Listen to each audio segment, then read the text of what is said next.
আর এত কিছু শোনার পর নিশ্চয়ই ভাবছেন আমাদের মেস থেকে কেউ ভালো রেজাল্ট করতে পারতো না। আপনাকে বললে বিশ্বাস করবেন না, প্রত্যেক বছর সেমিস্টার রেজাল্টে দেখা যেত মেসের মধ্যে যে টপ করতো সে আমাদের মেস থেকেই হতো প্রত্যেক বছর। কি করে জানি না। আরে মেসের ছেলেরা প্রচন্ড নোংরা হয়। প্লিজ মুখ সামলে কথা বলবেন।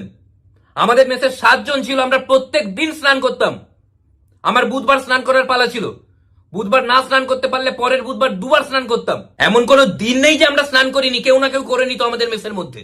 তোমাদের ইঞ্জিনিয়ারিং এর প্রশ্ন জিজ্ঞেস করলে তো বলতে পারো না একটাও। তো প্রশ্ন যে করছে তাকেও তো জানতে হবে, সে এমনি যে কোনো প্রশ্ন করে দিলে হবে? একটা স্ট্রিম হয়, ইঞ্জিনিয়ার মানে সবাই তো একই জানে তা তো নয়। কেউ মেকানিক্যাল, কেউ ইলেকট্রিক্যাল। আমাকে একজন মেশিনের কথা জিজ্ঞেস করছে। আরে আমি মেকানিক্যাল, আমি কি করে জানবো মেশিনের কি হয় না হয়? আর আমাদের কলেজও জাতা কলেজ নয়, প্রচন্ড স্ট্রিক্ট একটা কলেজ। 75% অ্যাটেন্ডেন্স না হলে পরীক্ষায় বসতে দিত না। তাই কতবার আমরা দাঁড়িয়ে দাঁড়িয়ে পরীক্ষা দিয়েছি জানেন, স্ট্রাগল জানেন। আর আমাদের কলেজের প্লেসমেন্ট চোখে পড়ার মতো, অসাধারণ ক্যাম্পাসিং।